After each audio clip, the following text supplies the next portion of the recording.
홍정길 목사님이 쓴 책이 있습니다. 사명으로 움직이는 삶이라는 책이 있는데, 이 책에 보면은 제가 이렇게 책을 쭉 읽어보면서 참 가슴 아프게 읽은 내용이 하나 있어요.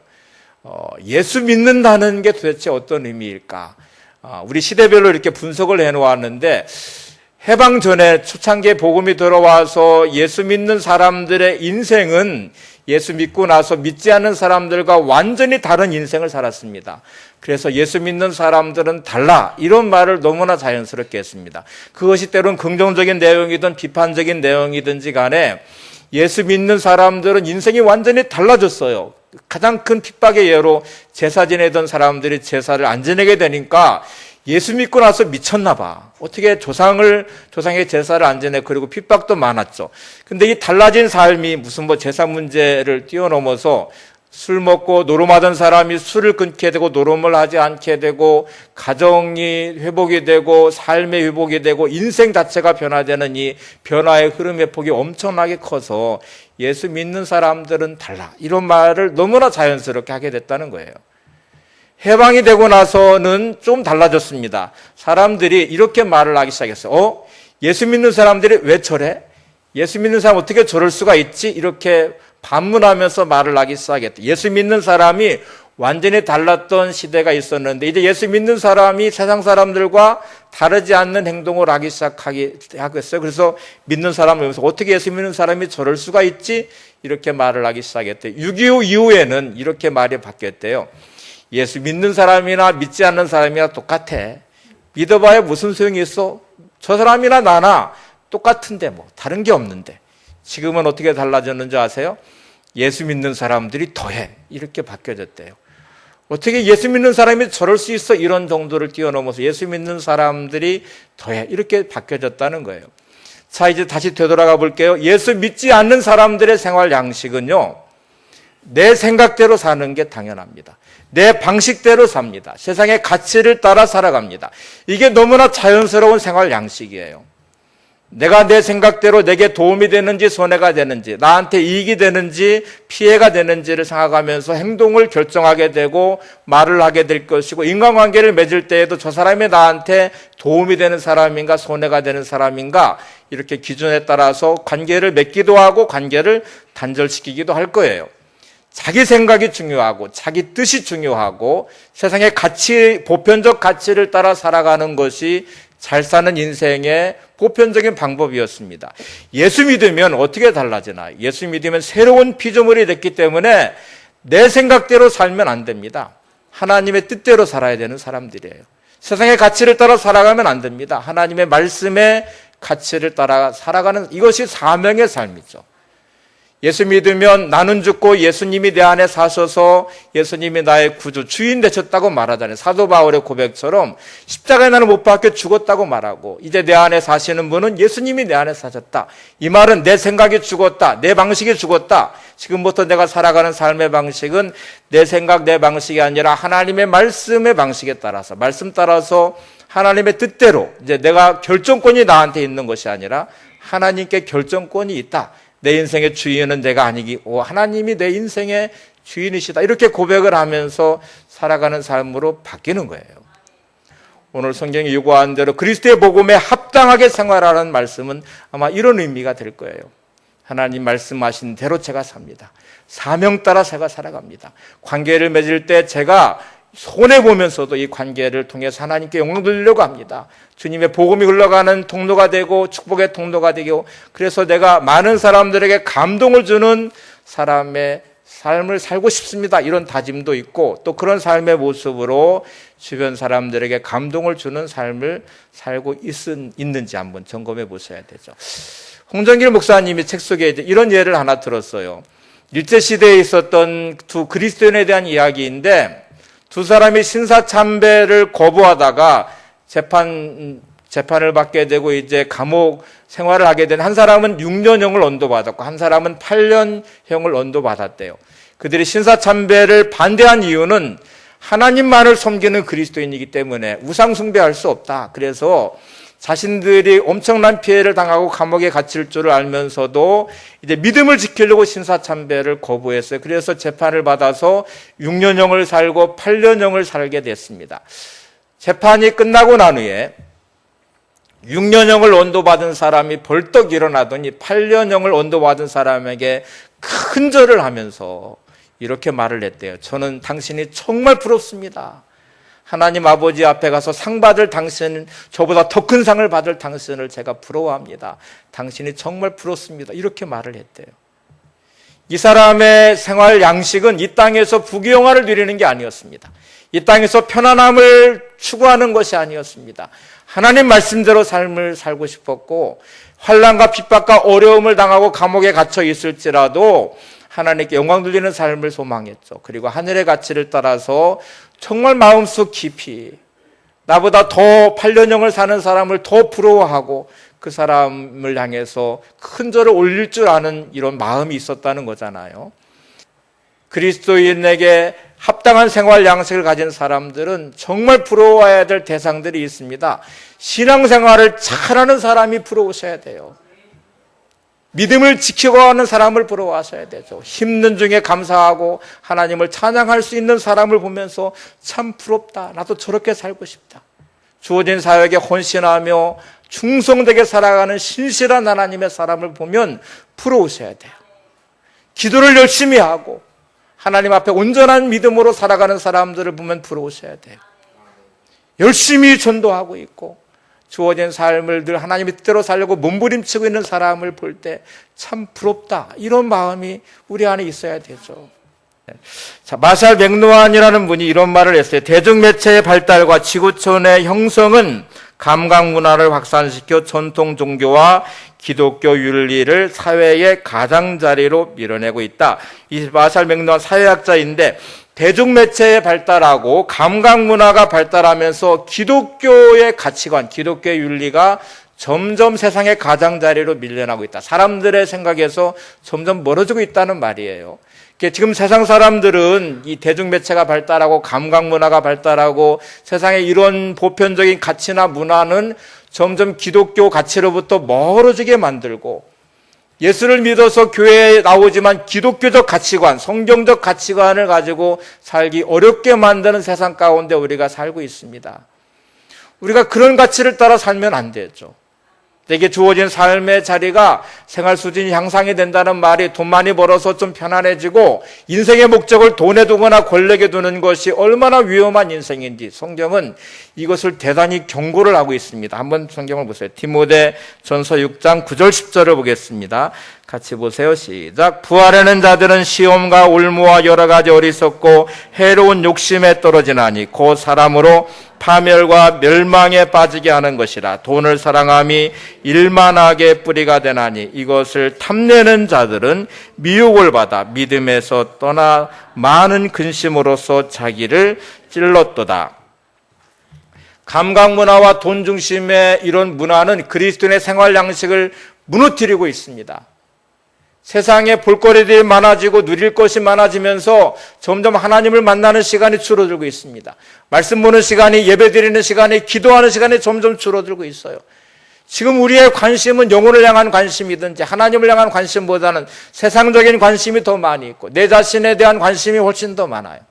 지금 이건 정상적인 모습이 아니죠. 이제 이 복잡해져가는 세상 가운데 핵심을 찾아내는 게 중요합니다. 본질을 찾아내는 게 중요해요. 그래서 그리스도인의 영성훈련 중에 단순한 삶이라는 게 아주 중요한 부분이에요. 삶이 단순해지셔야 돼요. 핵심을 놓치지 마셔야 돼요. 복잡하면 복잡할수록 하나님이 나에게 원하시는 뜻이 무엇인지 분명하고 내 인생은 복잡하지 않아야 돼요. 단순해져야 되고 핵심을 따라서 살아가는 인생이 돼야 되죠. 여리고성의 기생 라합이라는 사람이 있습니다. 여호수아서에 나오잖아요. 기생 라합은 신분적으로 천한 기생이에요. 여리고성 사람이지만 그 안에도 변두리 인생이었고 자기 인생의 희망이라고는 별로 없어 보이는 그냥 기생인 라합이 어느 날 한 가지 소식을 듣게 됐어요. 이스라엘 백성들이 있는데 이 사람이 지금 여리고성 바로 앞에는 요단강 건너편까지 와 있습니다. 어떻게 여기까지 왔는지에 대한 소식을 들었어요. 애굽에서 종살이하던 민족이었는데 하나님이 그들과 함께 하시고 하나님이 그들에게 역사하시면서 애굽에서 출애굽을 하게 됐고 홍해도 건너게 됐고 광야도 지나서 지금 바로 요단강까지 왔다. 이 사람들이 지금 가나안 땅에 들어오려고 하는데 분명히 이 땅을 점령할 것이고 여리고성도 무너질 거다, 그런 생각을 하게 됐어요. 실제로 가나안에 2명의 이스라엘 정탐꾼이 들어왔을 때에 기생 라합의 집에 거하게 됐는데, 기생 라합은 선택을 해야 되잖아요. 핵심을 붙잡았어요. 그래서 이 여리고성은 희망이 없다, 내가 살아온 인생도 희망이 없다, 그런데 하나님은 내가 하나님께 두면 희망이 있다, 이렇게 생각을 하고 선택을 했어요. 그래서 정탐꾼들을 숨겨줬습니다. 목숨을 걸고 숨겨줬어요. 여리고 성에 살고 있지만 이스라엘 민족의 정탐꾼들을 숨겨주고 그들이 도망갈 수 있도록 해준 다음에 부탁을 하나 했어요. 당신들이 이 땅을 점령할 줄을 내가 알고 있다. 그러면 점령될 때 나를 좀 살려달라, 우리 가족들을 좀 살려달라, 이렇게 부탁을 해서 기생 라합은 탁월한 선택을 통해서 자기의 생명도 구원받게 되고 가족의 생명도 구원받게 되고 하나님의 백성이 됐습니다. 그리고 결혼해서 자식을 낳았는데 누구를 낳았냐면 보아스라는 아들을 낳았어요. 보아스라는 인물은 룻기에도 나와요. 룻과 결혼한 사람이 보아스이고, 얼마나 중요한지 이 기생 라합은 이스라엘 민족이 되고 결혼을 하고 보아스를 낳으면서 다윗 왕과 예수 그리스도의 족보에도 올라가는 아주 놀라운 인물이 됐습니다.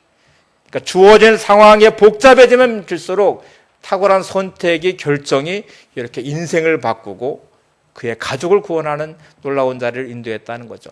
자, 시세를 아는 것, 분별할 줄 아는 능력을 갖는 것, 또 마땅히 행할 길이 어떤 것인지를 아는 것이 얼마나 중요한지 성경은 이 부분도 강조를 하고 있어요. 역대하 12장에 보면 다윗이 자기와 함께하면서 다윗 왕국을 이룬 사람들의 이름을 쭉 이렇게 나열하는 장면이 나와요. 그 중에 이사갈 자손들이 나오는데, 다윗이 얼마나 힘든 시간을 보냈어요. 사울 왕은 왕권을 가지고 다윗을 죽이려고 했습니다. 아주 꽤 오랜 세월 동안 다윗은 도망자의 삶을 살아야 됐어요. 변두리의 인생이었어요. 어디 한 곳에 거처할 수가 없어서 이곳저곳 도망다니면서 목숨을 지켜야만 되는 그렇게 위험한 인생을 살았어요. 근데 다윗과 함께한 사람들이 있었습니다. 처음에는 400여 명의 사람들, 나중에는 600여 명의 사람들로 늘어나게 되는데, 이 사람들이 다윗과 함께하면서 다윗과 함께 꿈을 꾼 사람들이에요. 도망자의 긴 시간을 보내지만 시세를 알고 어떻게 해야 될지를 분별할 줄 아는 사람들, 다윗과 함께하면서 꿈을 꾸었던 사람들이 결국 다윗 왕국을 이루었던 사람들, 그 중에 이사갈 사람들에 대해 성경은 이렇게 증언을 합니다. 역대하 12장 32절을 보세요.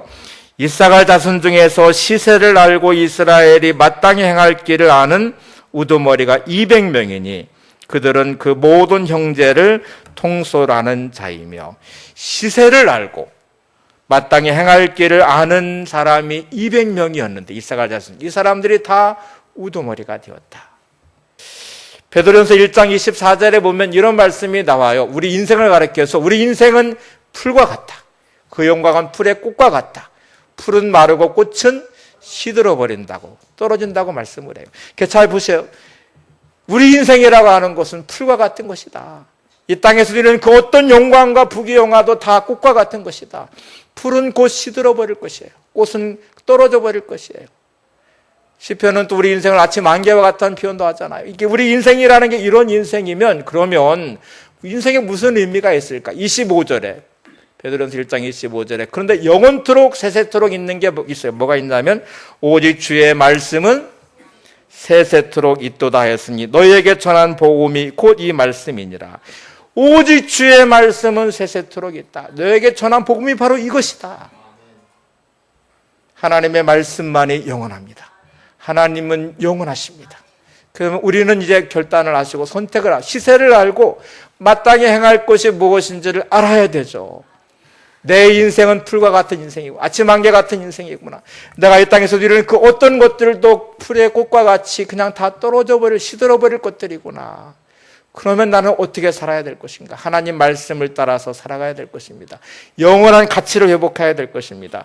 베드로 전서에는 그래서 우리 인생을 가리켜서 나그네라는 표현을 썼어요. 저 본향을 향해 가는 나그네 같은 인생이 우리 인생이다. 또 순례자라는 의미도 되겠죠. 순례자의 노래라는 찬양에 보면 가사가 이렇게 되어 있습니다. 한번 같이 보세요. 시작. 저 멀리 배는 나의 시온성, 오 거룩한 곳 아버지 집, 내 사모하는 집에 가고자 한밤을 세웠네. 저 망망한 바다 위에 이 몸이 상할지라도 오늘은 이고 내일은 저고 주복음 전하리. 저 멀리 배는 나의 시온성, 하나님 나라가 내가 거할 집이고, 내가 지금 가고 있는 나그네 인생에 도착할 곳이고, 순례자에 도착할 곳이 저 하늘에 있는 본향이고 하나님 나라예요. 그럼 이 망망한 정말 우리 몸이 상할지라도 우리가 열심히 해야 될 것이 뭘까요? 순례자로서 나그네로서 열심히 해야 될 것은 이렇게 말하죠. 오늘은 이고 내일은 저고 주 복음 전하리. 어거스틴이 쓴 책에 하나님의 도성이라는 책이 있습니다. 그 책은 이런 내용이 나와요. 성도의 진정한 도성은 하늘에 있다. 이 땅에 사는 그리스도인은 영원한 나라를 바라보며 순례의 길을 걷는 자들이다. 성도의 진정한 도성은 하늘에 있다. 하나님 나라가 저와 여러분이 영원토록 거할 우리의 집이에요. 본향이에요. 그리고 우리가 이 길을 걸어가는 순례자의 길을 걷는 사람들이고 그 나라를 바라보며 가는 사람들입니다. 그렇기 때문에 우리가 가고 있는 이 순례자의 길에, 나그네 길에 우리가 해야 될 아주 중요한 본업이 있어요.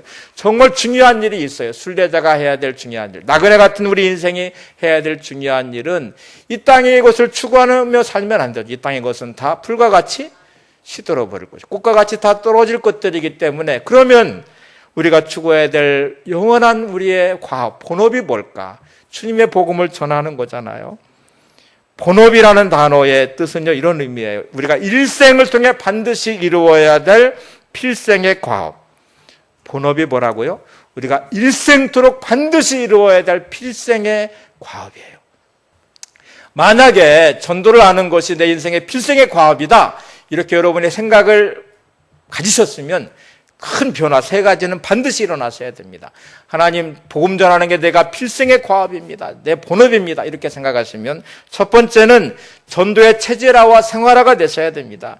그러니까 이게 너무나 자연스럽게 내 본업이기 때문에, 가장 중요한 일이기 때문에 어떤 사람을 만나고 무엇을 하든지 간에 전도하는 게 체질화되어 있어야 되고 생활이 되어 있어야 돼요. 둘째는 전도의 우선성입니다. 전도가 가장 우선순위에 앞서 있어야 되고, 세 번째는 모든 일을 전도와 연결을 짓는 것이죠.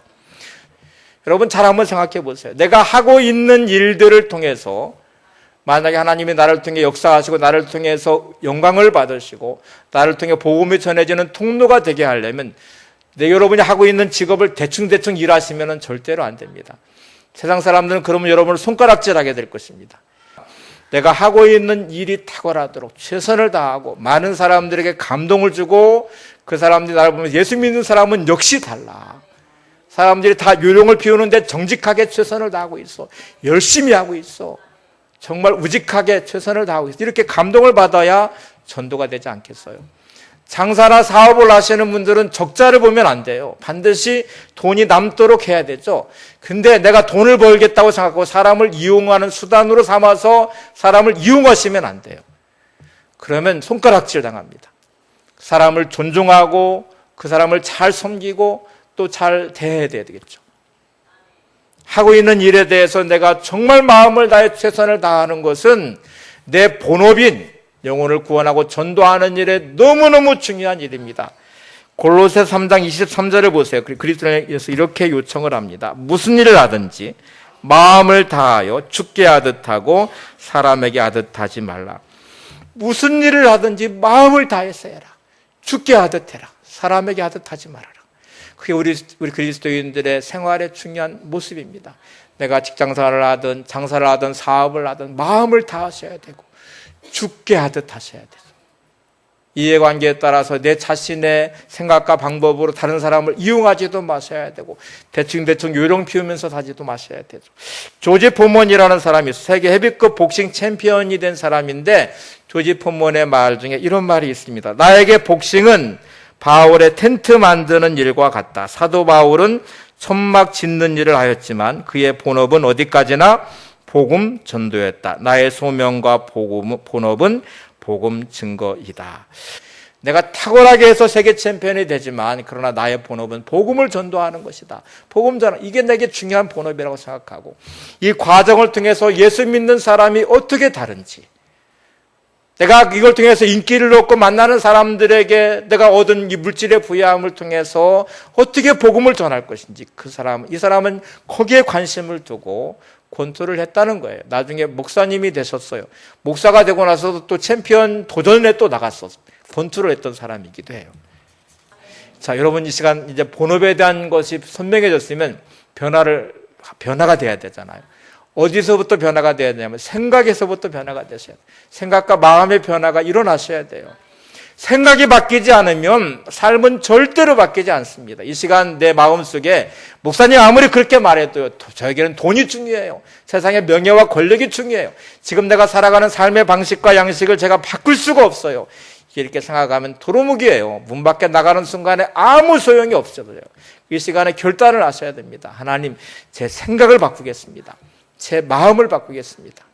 어떤 사람이 우리가 반드시 매일매일 관리해야 될 세 가지가 있는데 그 세 가지는 마음과 정언과 가정이다. 이렇게 말했어요. 매일매일 반드시 관리를 하셔야 되고 반드시 지켜내셔야 될 것이 있는데 정언이 있고 마음이 있고 가정이 있어요. 잘 아시듯이 정언은 관리하지 않으면 잡초가 나서 정언의 기능을 상실해버립니다. 매일매일 관리가 돼야 돼요. 여러분의 가정도 매일매일 관리가 되셔야 돼요. 여러분 잡초를 뽑아내도 내 생각에 잘못된 생각, 미움, 원망, 분노, 부정적인 생각을 뽑아내지 않으시면 마음은 점점 부패하게 되어 있어요. 성경이 말하는 마음 상태는요, 죄로 인해서 타락한 마음이에요. 한번 보세요. 에레미야 17장 9절 시작. 만물보다 거짓되고 심히 부패한 것은 마음이라. 만물보다 거짓되고 심히 부패한 것이 마음이라. 예수님은 뭐라고 말씀하셨는지 아세요? 마가복음 7장 20절에서 23절을 보겠습니다. 시작. 또 이르시되 사람에게서 나오는 그것이 사람을 더럽게 하느니라. 속에서 곧 사람의 마음에서 나오는 것은 악한 생각 곧 음란과 도둑질과 살인과 간음과 탐욕과 악독과 속임과 음탕과 질투와 비방과 교만함 우매함이니 이 모든 악한 것이 다 속에서 나와서 사람을 더럽게 하느니라. 우리의 마음은 인생을 조종하는 조종실과 같아요. 잠언에는 마음이 얼마나 중요한지를 수없이 강조하면서 생명이 바로 마음에서 나온다고 말해요.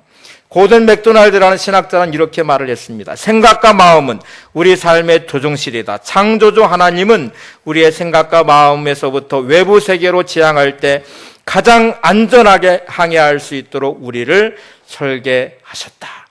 아무리 큰 배도 키 하나로 조종을 합니다. 자동차도 운전대로 방향을 조정하잖아요. 엑셀을 밟으면 앞으로 나가잖아요. 우리의 삶을 조정하는 조종실은 우리의 마음이에요. 하나님이 그렇게 우리를 창조하시고 설계하셨대요. 이제 영혼 구원을 향해서 여러분이 복음을 전하시는 삶을 사셔야 되면 여러분과 함께하는 사람이 너무너무 중요한 사람입니다. 그 사람을 소중히 여기시기 바랍니다. 여러분의 가족, 여러분이 만나는 친구와 이웃과 함께 대하는 성도들의 가치를 아시고 그 한 영혼 한 영혼을 소중히 여기시기 바랍니다. 부흥은 한 사람의 마음에서부터 시작이 돼요. 하나님의 부흥은, 나눔의 교회 부흥은 여러분의 인생의 변화는 여러분의 마음에서부터, 여러분의 생각에서부터 시작이 됩니다. 여러분의 마음이, 여러분의 생각이 오늘 이 시간 부흥의 진원지가 되시기를 바랍니다. 세상을 감동시킨 하나님의 사람이 되시기를 바랍니다.